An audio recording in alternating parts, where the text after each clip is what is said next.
गोवा राज्य म्हणजे असं एक स्वप्नवत ठिकाण ज्याला परिचयाची गरज नाही. सुंदर समुद्र किनारे, पोर्तुगीज वास्तुकला, चर्च, मंदिरं आणि बरंच काही. पण याच सोबत संपूर्ण भारत आणि परदेशी लोकांचं गोव्यातलं आणखी एक आकर्षणाचं आणि स्वर्गाची अनुभूती देणारं ठिकाण म्हणजे इथल्या हॉटेल्स, नदी आणि किनारपट्टीवर तरंगणारे कसिनो.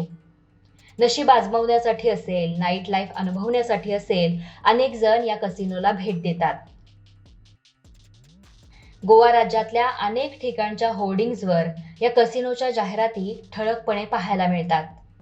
रंगबेरंगी ठळक असणाऱ्या या जाहिराती अनेकांना आकर्षित करतात. यापूर्वी कमी प्रमाणात असणाऱ्या या जाहिराती आता पावलोपावली पाहायला मिळतात. यावर राष्ट्रवादी काँग्रेस पक्षाचे नेते संजय बर्डे यांनी आवाज उठवलाय.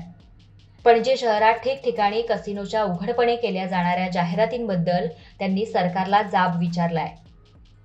राज्याची अर्थव्यवस्था कसिनोवर अवलंबून असताना G20 शिखर बैठकीसाठी येणाऱ्या पाहुण्यांनी या जाहिराती पाहू नयेत म्हणून त्या लपवणं हा ढोंगीपणा असल्याचं विरोधी नेत्यांनी म्हटलंय.